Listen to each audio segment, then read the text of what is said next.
আগে এই হারামজাদা কি কয় শুনেন। রাজাকার রাজাকার দিনের দিন শেষ। কি দিন আসলো সুবহানাল্লাহ কইন না। আল্লাহ তো আমাদেরকে দেখাইছে রাজাকার শব্দটা একটা অ্যাওয়ার্ড হয়ে গেছে। এই হারামজাদা তেমনি কই কারণ উঠা বসা করছে সারাক্ষণ জামাতি গুলোকে ব্রেইন ওয়াশ হয়েছে এটা। কিন্তু এই হালায় কি কয় শুনেন।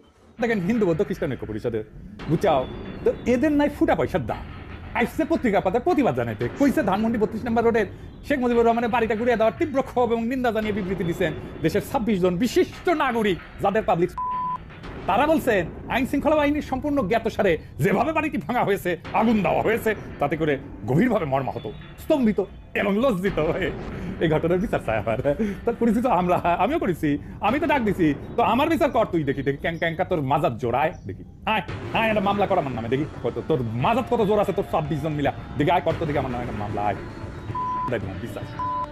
অথচ এর মার বাড়ি জ্বালাই দিছিল এই রাজাকাররা।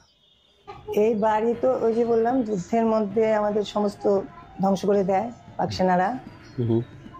পাকসেনা রাজাকার সবাই ধ্বংস করে দেয়। একটা মাত্র ঘর ছিল আমাদের রান্নাঘরটা, আর বাইরের দিকে আমার শ্বশুরের কাচারি ঘরটা ছিল, সেখানে নাকি রাজাকারদের অফিস ছিল। এবং আমার শ্বশুর খুব বিখ্যাত উকিল ছিলেন এবং আমার ভাসুররা, আমার এক ভাসুর মেজ ভাসুর সত্যরঞ্জন ভট্টাচার্য, উনি তো খাবড়া ওয়ার্ডে গুলি খাওয়া মানুষ, লাস্ট খাবড়া ওয়ার্ডের একজনই বেঁচে ছিলেন, উনিও মারা গেছেন। লজ্জা করে না রে পিঙ্কু, লজ্জা করে না তোর? ছি ছি ছি ছি ছি ছি। এর জন্য তোর বাপে তোর ত্যায্যপুত্র করছিল, মা তো মাই এর জন্য তোর দেখাইছে এই জুন থেকে সেপ্টেম্বর তোর কাছে ঘুরে আইছিল। হারাম জানা তোর লজ্জা করে না? লজ্জা করে না বাপের স্মৃতিকে অপমান করতে, বংশকে অপমান করতে লজ্জা করে না তোর?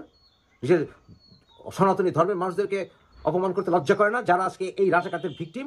হারাম জাদা, পুরা বাংলাদেশের সংখ্যালঘুদেরকে তুই বিপদে ফেলছস। তুই তো কনভার্ট করছস ওই রাজাকারদের বংশে, তুই তো কনভার্ট করছস নিজেকে ইয়াজিদিকে ধর্মে। হারাম জাদা, তোর বউ আঞ্জুমান কেমনে মাথা ঠিক রাখে? কেমনে মাথা ঠিক রাখে আঞ্জুমান? আঞ্জুমানের লাগে কি দিনের কথাবার্তা হয় রেগুলার? হারামির বাচ্চা, না হারামি বাচ্চা করবো না, হারামি বাচ্চা বলবো না। তুই রাজাকারের বাচ্চা, তুই আসলে আমার তুই রাজাকারের বাচ্চা। তোর বাপে মনে হয় তোর কুড়ায় পাইছিল।